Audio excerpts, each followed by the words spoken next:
Want to show you guys something else I got around the property that I just thought was really interesting, and just to do kind of a walk around and share some information on it. And not everybody appreciates these cars, and I really didn't until we got the car and I really started looking into the details of the car, and it's really something that I figured I'd share a little bit.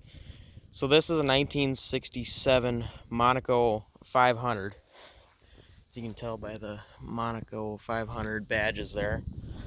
And this car is fully loaded with options. And it has the best engine option available.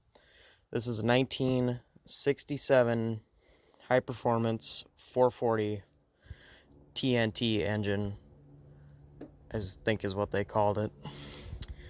Or it might just be, since it's a Dodge, it's probably just a 440 Magnum. And this car is just incredible.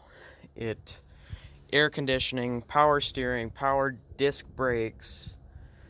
It even has cruise control, and so many options.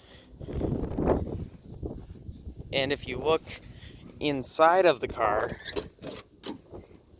it gets even better. This car is fully loaded with any and every option that I have ever seen. As you can see, Monaco 500. It has power windows. It has power locks. It has an AM FM radio. It's got all the lights, anything that you could imagine. It even used to have a console mounted tack. That was something that was missing when I got the car. But I believe that somebody could track it down if it's something that they were really looking for. And this actually has the same style console as your 1966 through 1970 Mopar B bodies, like your Chargers, your Roadrunners, your Satellites, your Super Bs, your Cornets, and all of those. But this has every little switch, little air conditioning switch there. There's your heater controls with the max AC button. It's got 3-speed wipers, I believe.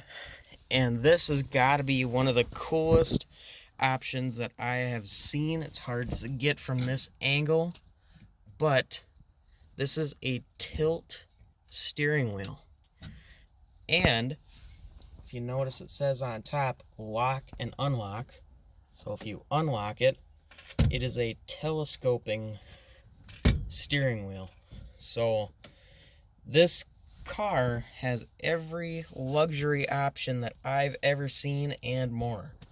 So that's really cool. It even has a vacuum operated trunk release, if you can believe that.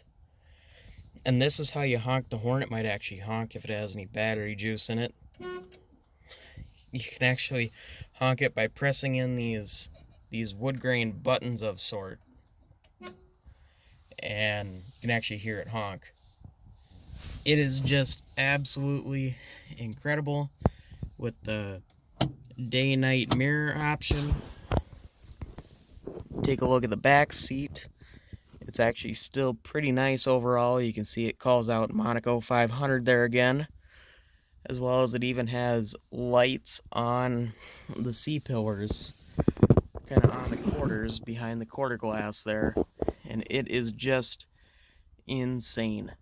Power windows front and rear. Like I said, air conditioning, cruise control, tilt telescoping wheel,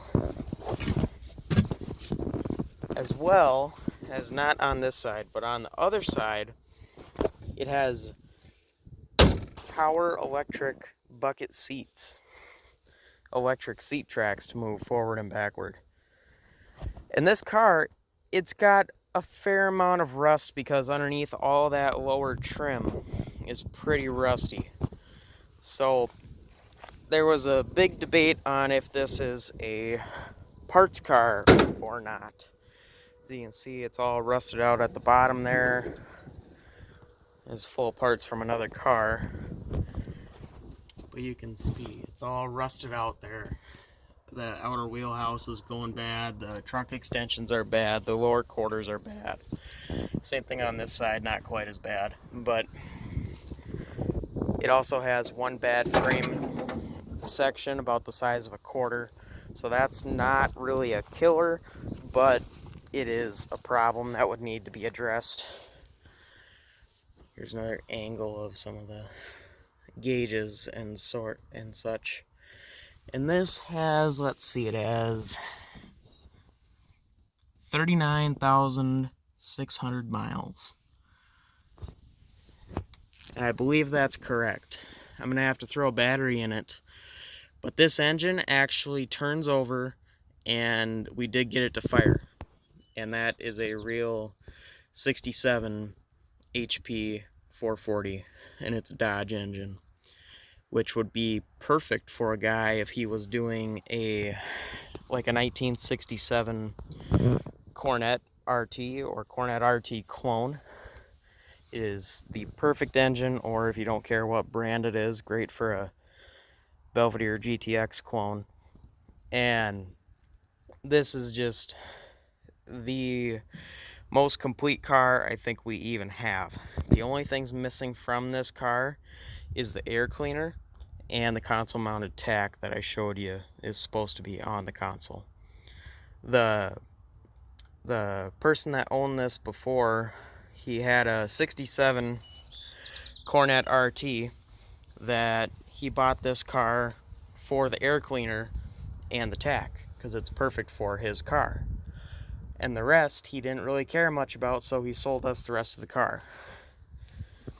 And I hate to think of this car as a parts car, but unfortunately that's probably what it is, unless somebody can pay decent enough for it as a complete unit, just simply because the engine and transmission alone are worth a lot of money. Being a real deal HP 440, the engine and transmission combo is got to be valued at or very near $3,500, if not more, depending on what exactly you're going to use it for. And it has so many, like I say, so many different options and accessories that are worth money. And like I've mentioned in the past, I love these cars, but I'm also in the parts business, so I kind of wear two different hats and have to look at it two different ways. I have to assess this car as what it's worth together and on the road, and I have to assess this car as parts value. And a lot of people don't understand that, and a lot of people say, no, you can't part that out, you can't part that out. Well, unfortunately, if I don't get enough money for it complete, I have to go to the alternative, which is parting it out. But this has got a pretty nice grille in it overall. A lot of the chrome trim is actually really nice. It's even got the little fender mark turn signals. I think this car has every option that I've ever seen and more.